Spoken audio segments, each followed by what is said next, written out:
제가 사역을 시작하는 어린 나이에 제 안에 끌어올랐던 사명이 있었다면 한국교회 잘못된 신학을 깨부시고 바른 신학을 전파하자라고 하는 사명이 제 안에 있었습니다. 그래서 이 SNS에 저의 의견을 아주 가감없이 남기기도 하였고, 혹시나 누가 제가 배웠던 신학적인 내용과 다른 내용을 주장하면 막 악플러로 변신을 해가지고 어떻게든 싸워서 이기려고 막 하였던 저의 어린 사역의 초창기 시절이 있었습니다.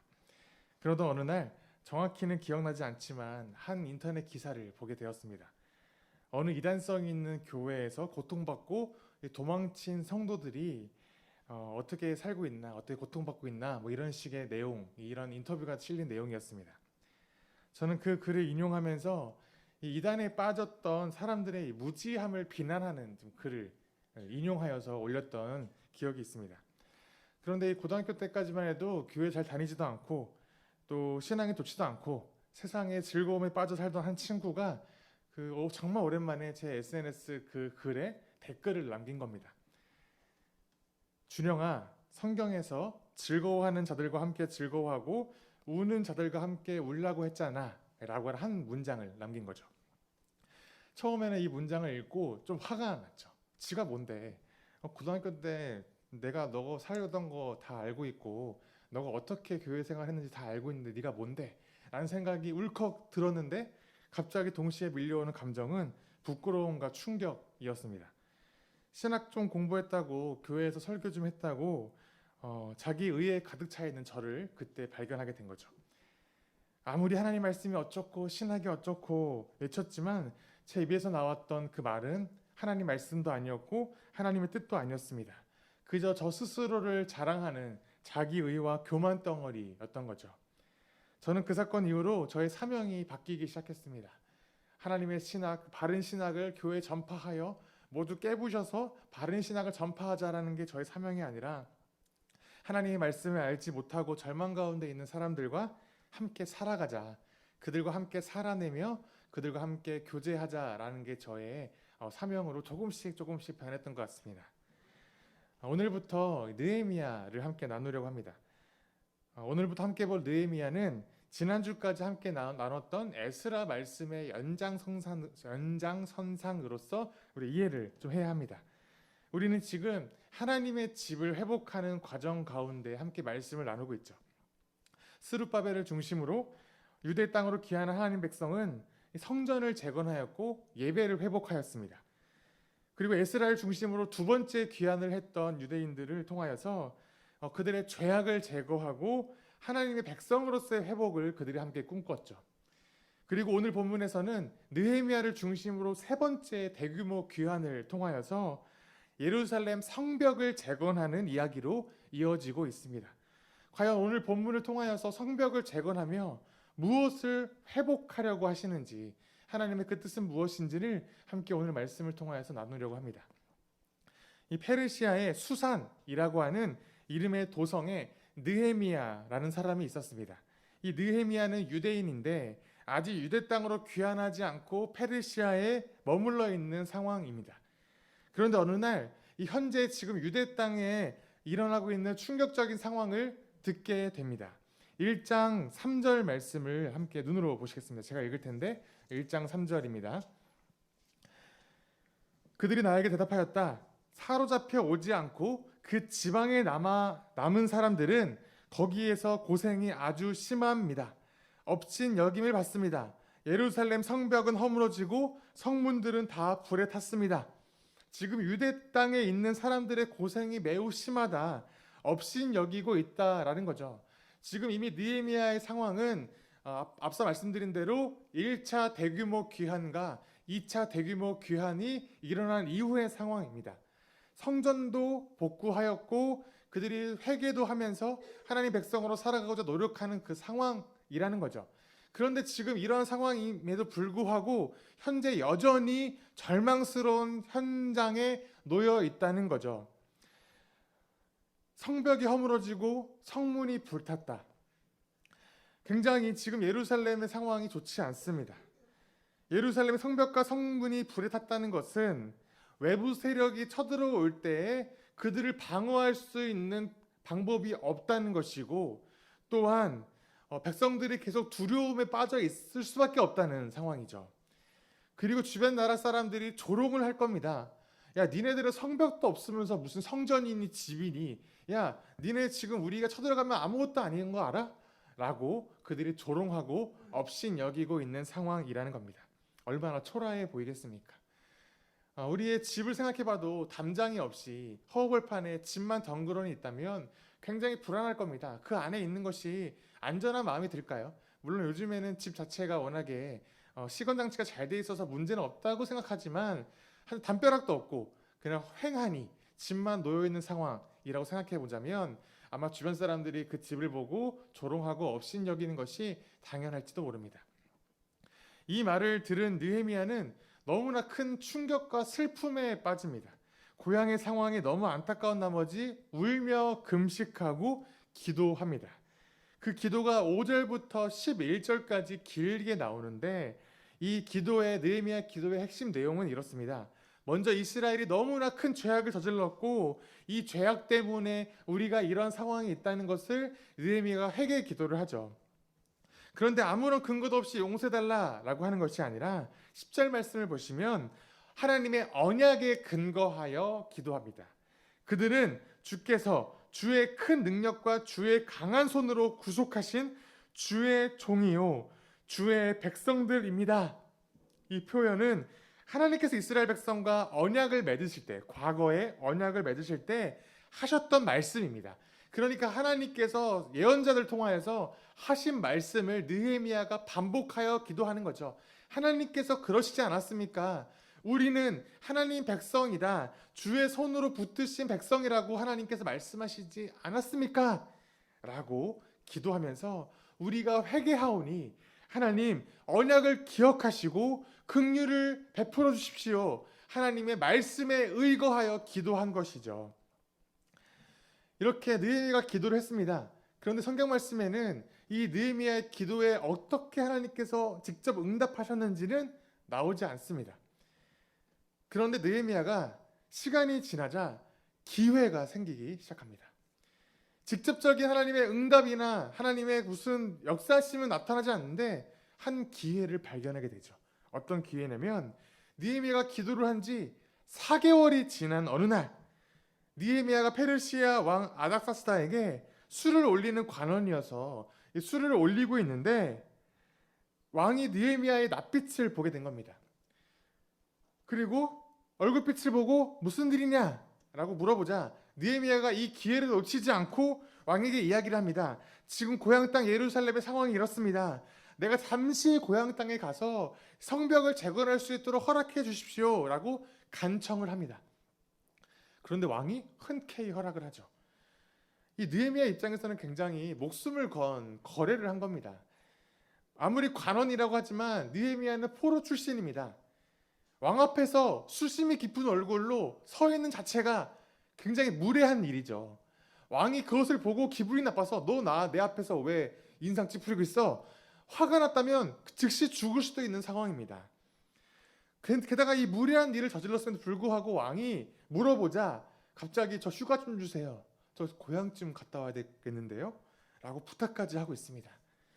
그런데 이 모든 일이 가능했던 것은 바로 2장 8절에서 느헤미야가 고백하는 것처럼 하나님의 선하신 손길로 나를 보살펴 주셨기 때문이다. 그래서 가능한 일이다 라고 느헤미야가 고백을 하고 있죠. 이 모든 일, 지금 이 모든 상황, 왕이 느헤미야에게 물어본 것부터 시작해서 느헤미야가 허락을 받고 고향 땅으로 돌아갈 수 있게 된 이 모든 상황이 다 하나님의 선한 손길에 보살피심 때문이다라고 고백을 하고 있다는데, 왜 어떻게 이렇게 하나님의 선한 손길임을 알게 되었는가? 이 느헤미야가 어떻게 이 모든 일을 과정을 거쳐왔길래 이것을 하나님께 영광을 돌릴 수 있었는가? 우리 1장부터 다시 한번 잠깐 살펴보겠습니다. 우리 1장 5절 말씀을 한번 먼저 읽어볼까요? 느헤미야가 처음 기도할 때 첫 기도의 내용입니다. 1장 5절 시작. 아뢰었다. 주 하늘의 하나님,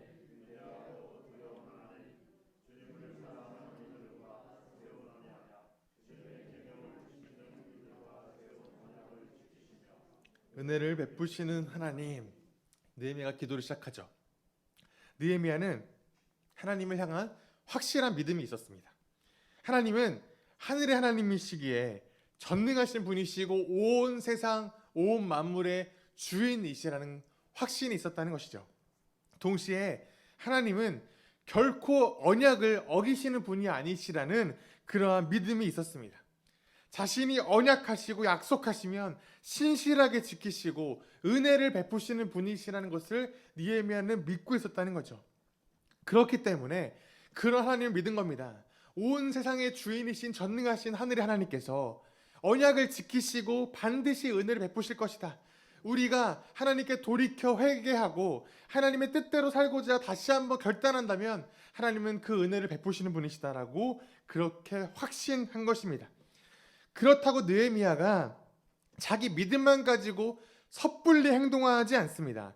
2장 1절 말씀을 보시면 느헤미야가 아닥사스다 왕에게 부탁하게 된 날짜가 등장하죠. 그러니까 1장 1절과 2장 1절에 보면 각각 날짜가 나오는데 이 날짜를 보면 4개월이 지난 시점입니다.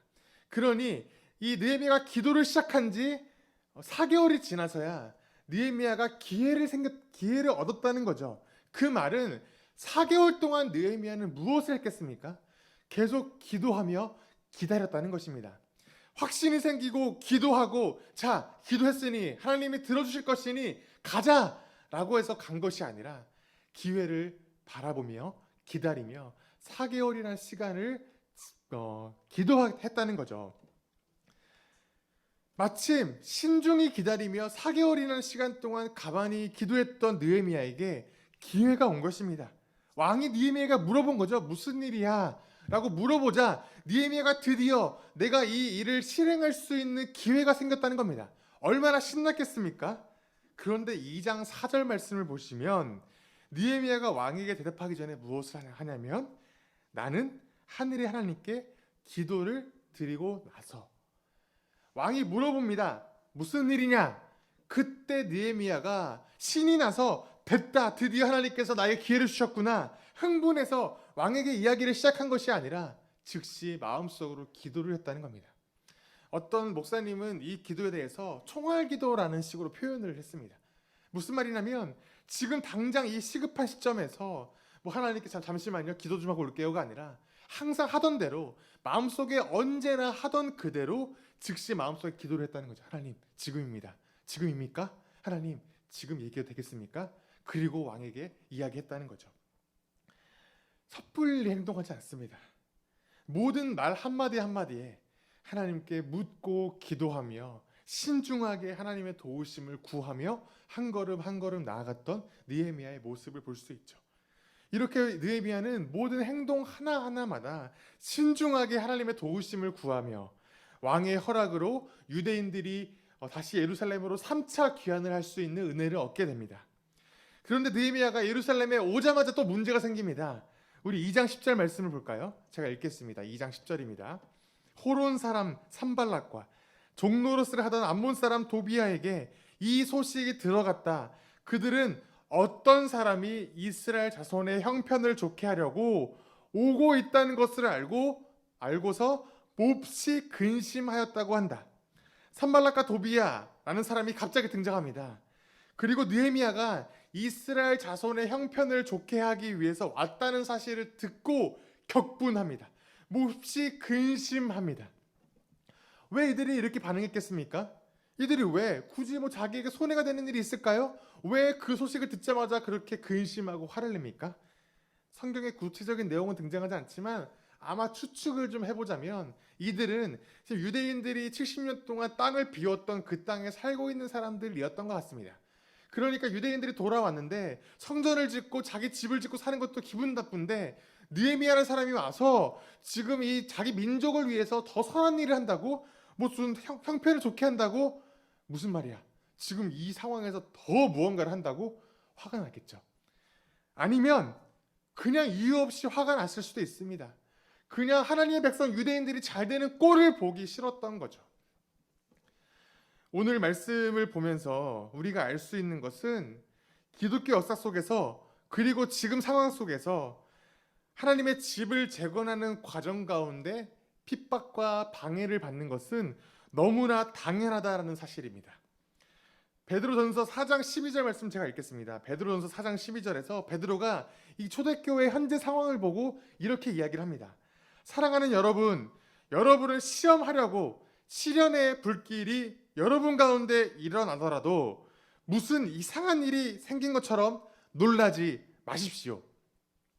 우리 신앙을 다시 세우고 하나님의 나라를 위하여 헌신하며 복음이 전파되는 모든 상황 속에서는 시험과 시련이 당연히 뒤따라 올 것이라는 겁니다.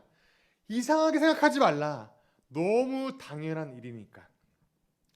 우리는 이렇게 시험과 시련 앞에서 왜? 라는 질문을 가장 먼저 던지죠. 나에게 무슨 일이 있었나? 왜? 왜 그렇지? 혹시 내가 잘못했나?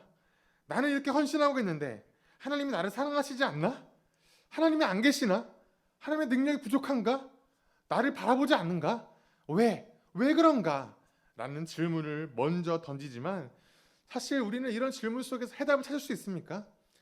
대부분의 경우에는 해답을 찾을 수가 없습니다. 더 낙심이 되죠. 잘 돼야 되는데, 신앙을 회복하려고 하면 일이 술술 풀려야 되는데, 하나님의 집을 세우겠다고 하는 헌신과 결단이 있다면 오히려 더 좋은 일이 있어야 되는데 더 많은 방해와 우리 안에 외적인 일들이 발생한다는 거죠. 그런데 우리가 이 시험과 시련 앞에서 던져야 될 질문은 왜가 아닙니다. 오늘 말씀에서 이 방해를 받았던 느헤미야, 지금까지 아주 신중하게 모든 과정들을 밟아왔고 하나님의 뜻을 구하며 한 걸음 한 걸음 걸어왔던 느헤미야가 예루살렘에 오자마자 방해를 받는 이 상황 속에서 느헤미야는 어떻게 반응하는지 함께 찾아보겠습니다. 우리 2장 16절 말씀인데 제가 상반절 말씀만 읽겠습니다. 2장 16절입니다. 밤에 수행원을 몇 명 데리고 순찰을 나섰다. 하나님이 나의 마음을 움직이셔서 예루살렘에서 일하도록 하신 것을 나는 그때까지 어느 누구에게도 말하지 아니하였다. 느헤미야는 침묵합니다.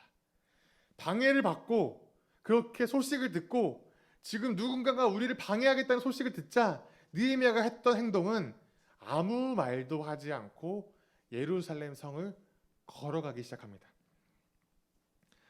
순찰을 한 겁니다. 심지어 하나님께서 나에게 이러이러한 사명을 주셨습니다. 내가 왜 이렇게 왔습니다라는 말도 하지 않습니다.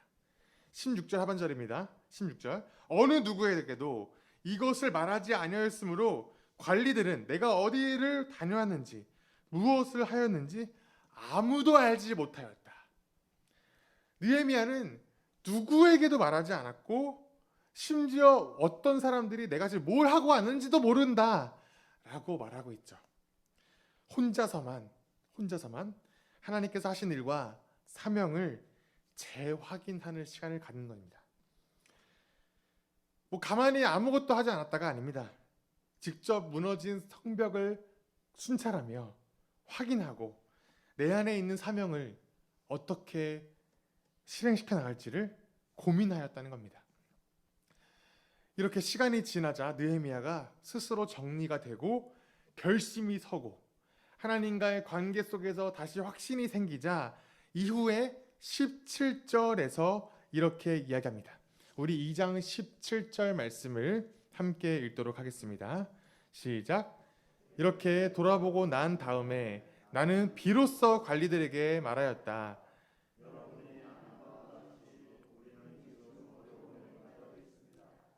예루살렘은 폐허가 되고 성문들은 불탔습니다.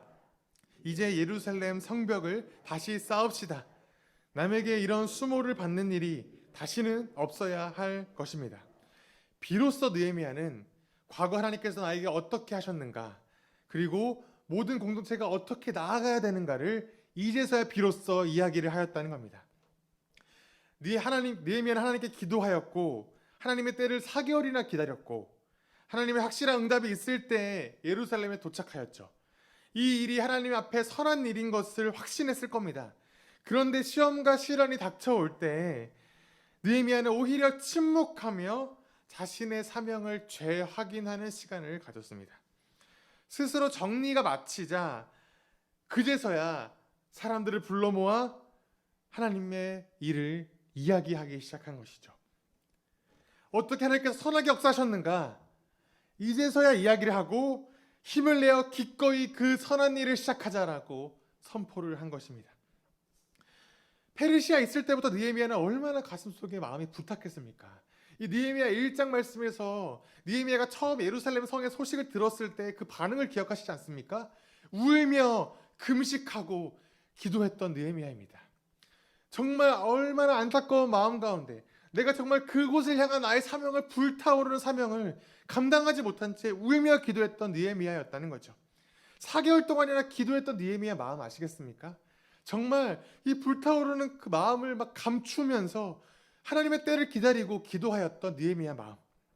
그런데 지금 느헤미야 도착하여서 방해가 있을 때에도 얼마나 조급했겠습니까? 아니 분명히 하나님의 뜻일 텐데, 아니야 이거 지금 싸워야 돼.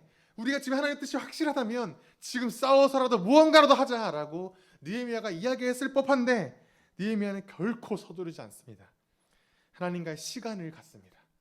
기도하며 또 기도하고 내 사명을 확인하고 또 확인합니다. 이 일이 선한 일이 맞나? 하나님의 뜻이 맞나? 하나님의 때는 또 언제인가?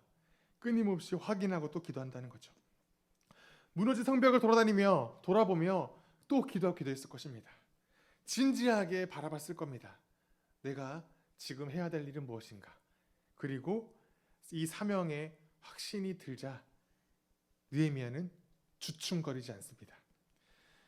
이 2장부터 느헤미야의 성벽 건축이 시작됩니다.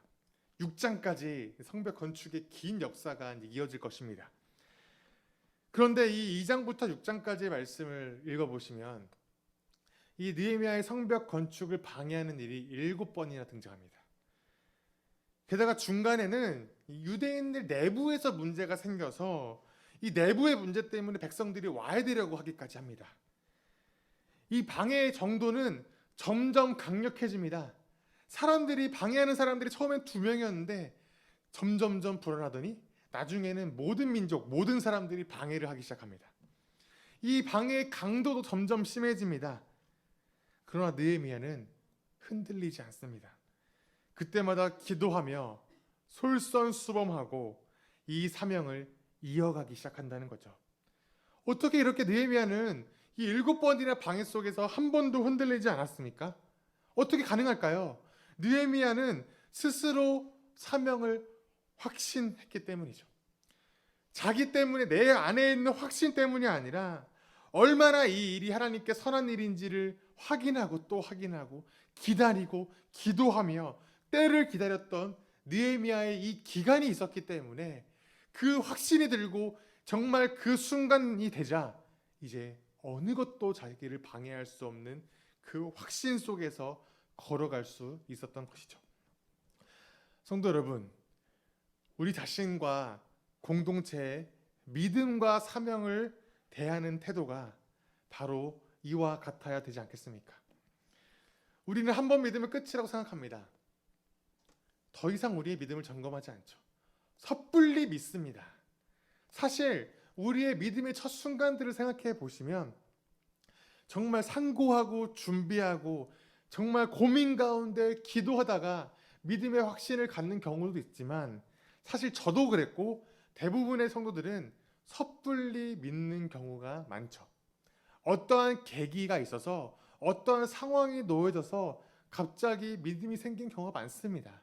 물론 이 믿음은 하나님께서 주신 믿음이고 성령 하나님께서 허락하신 믿음이라고 저는 믿습니다. 그런데 중요한 것은 이 믿음이 갖는 순간 우리 하나님의 것이 맞지만 그 이후에 이 믿음을 대하는 태도가 너무나 부족하다는 거죠. 믿음이 생겼으니, 확신했으니, 됐으니 이제는 내 믿음에 대한 생각보다는 앞으로의 일, 내가 받을 축복이나 앞으로의 천국 가는 일이나 앞으로 믿었으니, 교회 다녔으니 앞으로 펼쳐질 행복한 일들만 우리의 모든 관심이 놓여 있다는 거죠. 어떤 이득이 있을 것인가? 교회 다니면서 어떤 이득이 내 안에 있나? 물론 그 이득은 어떤 사람들은 천국 가는 거에만 집중하는 분도 있죠. 그나마 조금 낫습니다. 그런데 천국에만 관심을 갖습니다. 내가 죽어 천국 가는 거. 이 믿음의 생활과 이 믿음을 점검하며 나의 삶을 어떻게 하나님께 드릴 것인가에는 관심이 별로 없고 천국 가면 되니까 그것을 위하여 모든 초점이 맞춰집니다. 때로는 이 땅에서의 행복과 이 땅에서의 축복에 모든 관심이 맞춰집니다. 야, 교회 다니면 축복받는다며. 야, 내가 저번에 그 교회 다니는 무슨 누구누구에게 들었는데 교회 다니니까 복받고 교회 다니니까 행복하고 교회 다니니까 모든 어려움이 없어졌대. 야, 교회 다니면 그런데 이 한 가지, 나도 믿음이 있네. 뭔가 믿어지네. 나도 그런 일이 벌어질까? 이 땅에서의 모든 행복에 모든 초점이 맞춰진다는 거죠. 정작 내 안에 있는 믿음, 내가 정말 신앙, 내 안에 있는 하나님을 향한 이 믿음이 진짜인가? 정말 내가 확건한가, 굳건한가를 관심을 갖지 않는다는 거죠. 사명도 마찬가지입니다. 사명. 내가 하고 싶은 일이 무슨 머릿속에 생각나면 거침없이 행동합니다. 기도를 하죠. 물론 기도는 하지만 기다리지 않습니다. 내가 원하는 대로 하나님의 응답이 올 때까지 기도하다가 조금 하나님의 응답이 없는 것 같으면 응답을 만들어냅니다. 이게 응답이야. 이거 봐. 이렇게 했더니 이런 일이 벌어졌더라고. 이게 응답 아니겠어? 내 안에 응답을 만들어내는 거죠. 그리고 내 안에 있는 사명이 최고인 것처럼 그것을 향하여 거침없이 달려갑니다. 그런데 조금의 시련과 방해가 오면 금방 흔들립니다. 내가 구원받은 거 맞나? 뭐야? 내 믿음 맞아? 거짓말인가? 내가 이렇게 멋있는 사명을 가지고 헌신했는데 뭐야? 왜 안 돼? 하나님의 일이 맞아? 하나님이 왜 날 안 도와주시는 거야? 라는 식으로 우리의 믿음의 사명이 너무나 쉽게 흔들린다는 거죠. 과연 우리의 믿음과 사명은 얼마나 견고하십니까? 얼마나 많은 시간 하나님과의 시간을 보내며 우리의 믿음을 확인하고 굳건히 세워가며 하나님 앞에 우리의 사명을 확인하는 시간을 가지셨습니까? 우리의 믿음과 사명은 확신은 어디로부터 왔습니까? 그냥 내 안에 있는 믿음과 사명의 확신이 전부입니까? 아니면 하나님과의 시간을 통하여 묻고 묵상하며 말씀을 통하여 확인하고 기도를 통하여서 하나님께서 허락하시는 그 응답이 있을 때까지 기다리며 우리 가운데 하나님께 나아가는 시간을 가지셨습니까? 말씀으로 돌아와서 이 느헤미야는 이렇게 성벽 건축을 마치게 됩니다. 정말 어려운 일들이 많았지만 한 번도 흔들리지 않고 느헤미야는 오히려 너무나 담대하게 이 일을 한순간 한순간 한 걸음 한 걸음 나아갑니다. 그런데 이제 우리는 이 느헤미야가 성벽을 건축하는 모든 과정 속에서 왜 이렇게 느헤미야가 성벽 건축에 집착하였는가를 좀 확인해 봐야 됩니다. 사실 성전 건축도 했고 회개도 하고 하나님 백성으로서 회복도 하지 않았습니까? 그런데 왜 성벽 건축에 이렇게 느헤미야가 헌신하였는가를 확인해 봐야 됩니다. 왜 이렇게 느헤미야를 흔들리지 않는 굳건한 믿음을 가지고 어떻게 이 사명을 감당할 수 있었는가? 도대체 성벽 건축이 뭐길래 이렇게 느헤미야가 정말 강력한 마음으로 한 걸음 한 걸음 하나님의 뜻을 향하여 나아갔는가? 성벽이 무엇이길래 그랬겠습니까? 예루살렘의 성벽을 재건한다라는 것은 단순히 적군으로부터 방어를 하겠다, 방어를 용이하게 하겠다라고 하는 목적만 있는 것이 아닙니다. 또는 그럴듯한 성벽을 만들어서 다른 사람들에게 우리의 군사력을 자랑하기 위해서 성벽을 만든 것이 아닙니다. 성벽 재건이라고 하는 의미를 알기 위해서는 성벽 공사를 시작했던 그 첫 순간을 기록한 말씀에 우리가 주목을 해봐야 됩니다. 오늘 함께 읽었던 말씀인데 3장 1절 말씀, 우리 3장 1절 성벽 재건을 시작했던 그 첫 순간의 말씀을 함께 읽도록 하겠습니다. 시작. 대제사장 엘리야삽이 동료 제사장들과 함께 나서서 양문을 만들어 하나님께 바치고 문짝을 제자리에 달았으며 한메아 망대와 하나넬 망대까지 성벽을 쌓아서 봉헌하였다. 이 말씀에서 첫 번째 문을 만들고 망대와 망대를 세운 다음에 이 성벽을 쌓았을 때 무엇을 했다라고 말씀하냐면 하나님께 바쳤다, 봉헌하였다라고 말하고 있죠. 이 말씀은 사실은 원어 말씀을 보면 하나님께 드렸다라는 말씀이 의미보다는 더 중요한 의미가 담겨 있는 단어입니다. 우리가 이 말씀을 보면서 하나님께 봉헌했구나. 그러니까 마치 시온서 공동체 교회가 세워지고 첫 예배에 봉헌 예배를 드렸던 것, 하나님께 봉헌 예배를 드리며 하나님이 시작했습니다, 드립니다 라고 예배를 드렸구나 이해할 수 있는데 사실 이 이해가 틀린 것은 아니고 더 중요하고 사실은 더 확실한 단어의 의미가 있다는 거죠. 이 성벽을 재건하고 문을 만들고 성벽을 만들었을 때 무엇을 했냐라고 원어 성경을 보면 원어 히브리어로 키데슈라는 것을 하였다라고 말씀하고 있습니다. 똑같은 단어입니다. 문을 만들고 키데슈 했다, 성벽을 쌓고 키데슈 했다라고 기록되어 있는데 이 단어의 이 사전적인 의미를 제가 한번 먼저 말씀드리겠습니다. 거룩하게 하다, 성별하다, 즉 거룩하게 구별하다라는 뜻입니다. 이 단어는 이 다른 구약 성경에서 어떻게 사용하였는가를 보면 이 단어가 어떤 의미인가를 더 잘 알 수 있겠죠.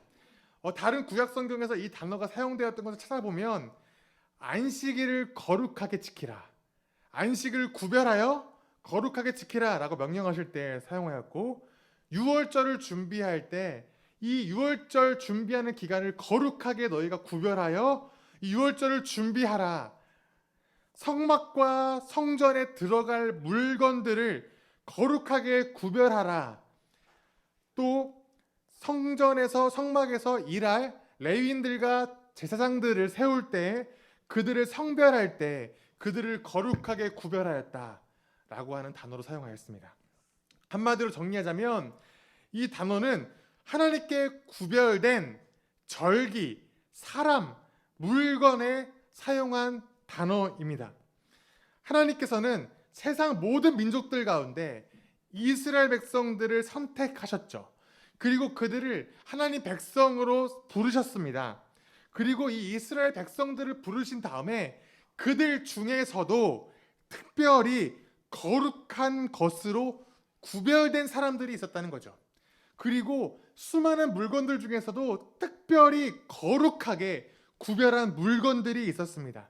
그래서 이 거룩한 사람과 거룩한 물건들을 구별하여 무엇을 하였냐면 하나님의 일을 하는데, 하나님의 사명을 감당하는데 성전과 성막에 가까이 두었습니다.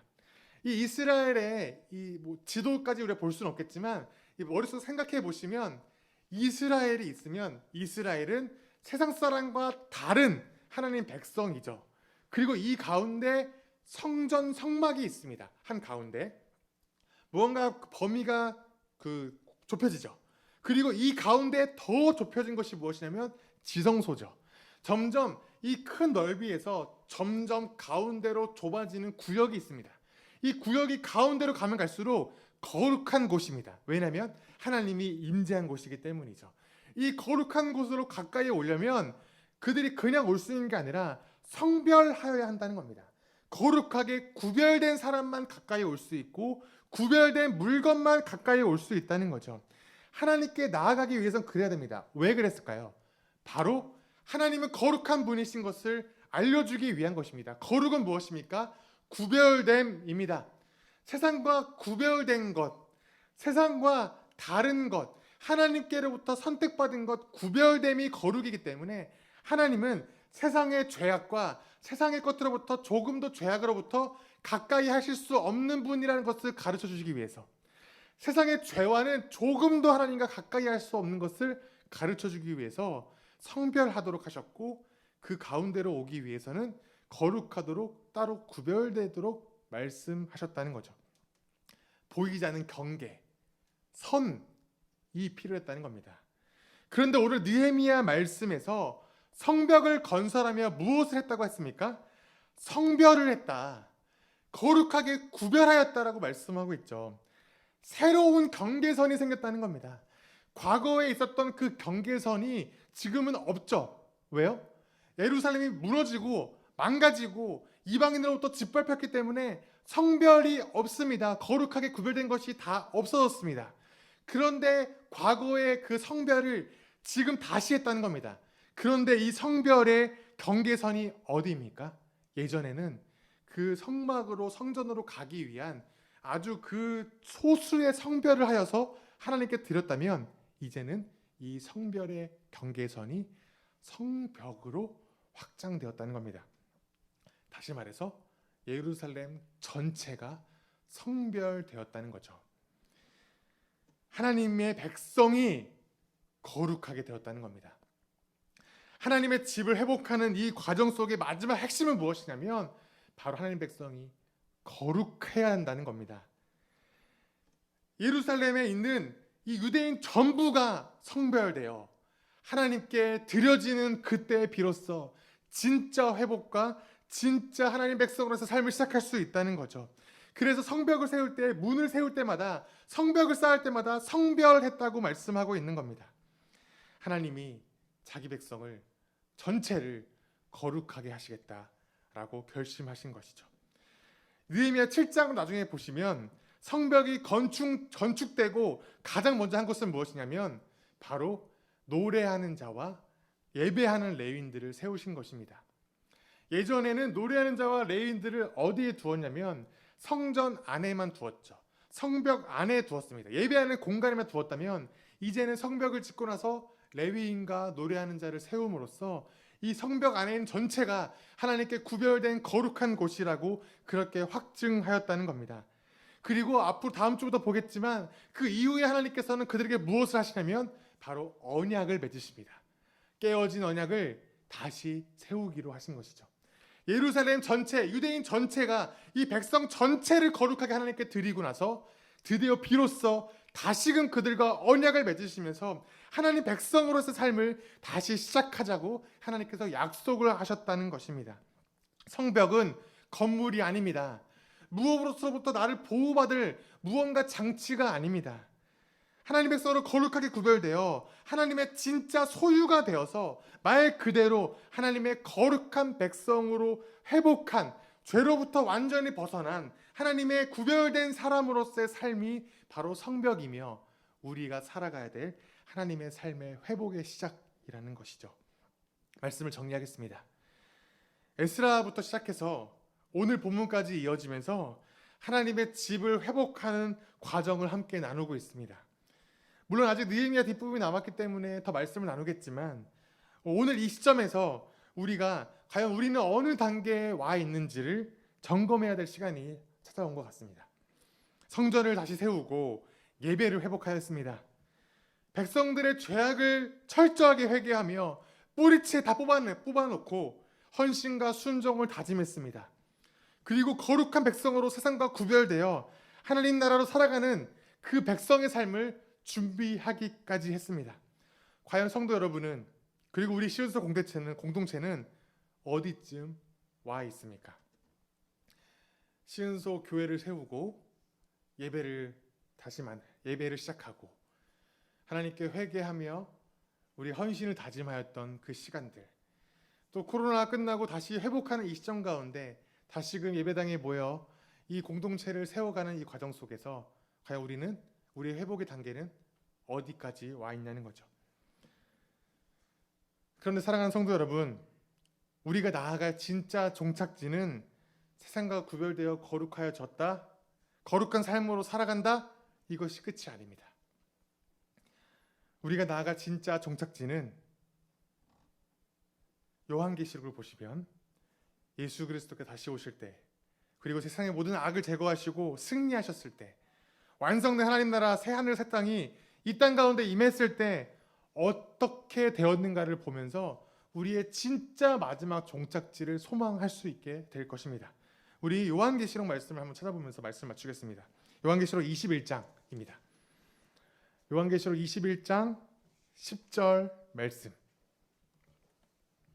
신약 444페이지 전후에 있습니다. 요한계시록 21장 10절 말씀. 요한계시록이 22장까지 있어서 거의 마지막 부분입니다.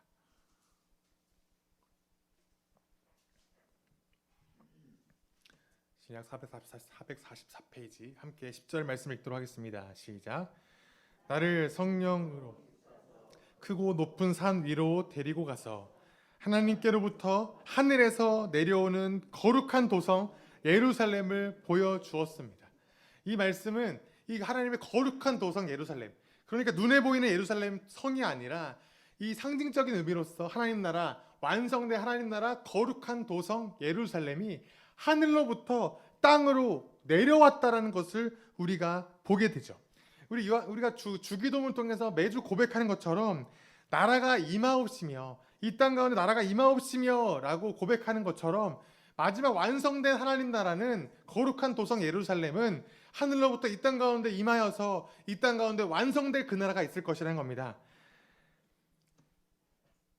그리고 이 말씀에서 이 하나님 나라를 묘사하고 있는데 오늘 말씀과 관련하여서 특별히 주목해야 될 하나님 나라의 모습을 함께 읽어보도록 하겠습니다. 12절 말씀, 제가 상반절 말씀을 읽겠습니다.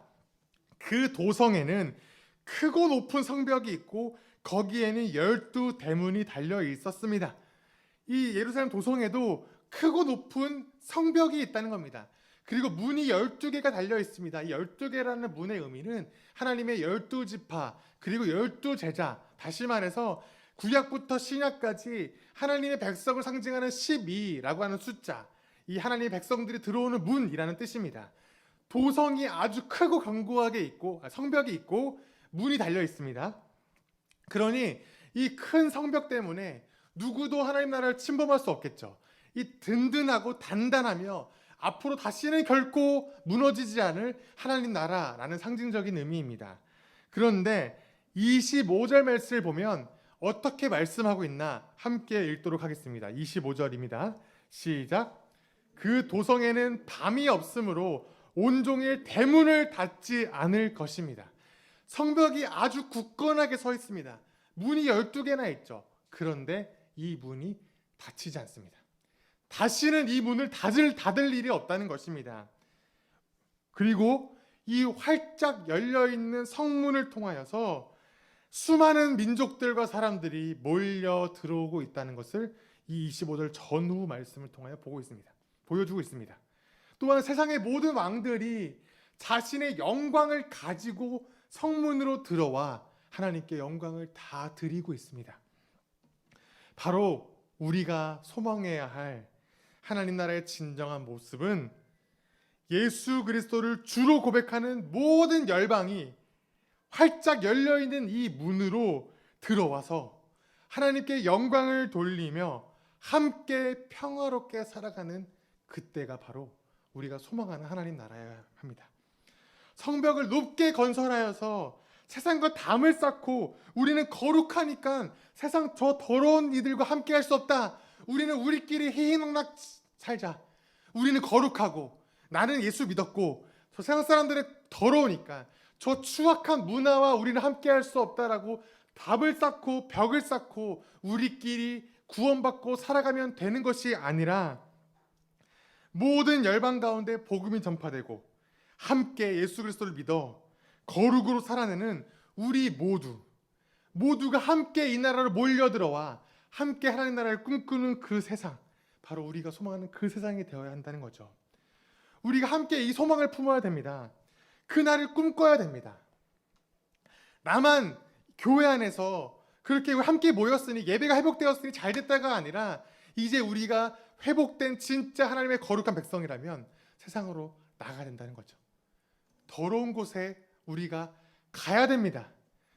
우리는 어두운 세상 가운데 가야 합니다. 그래서 그곳을 통하여 그곳에서 우리의 소망을 함께 나누어야 합니다. 우리 삶을 통하여 하나님 백성으로서 모습이 무엇인지 보여주고 끝까지 인내하며 성도의 삶이 무엇인지를 알려주어야 합니다. 하나님 말씀으로 살아가는 백성이 어떻게 사는지를 우리가 그들에게 보여야 합니다. 바로 이것이 하나님의 말씀이구나.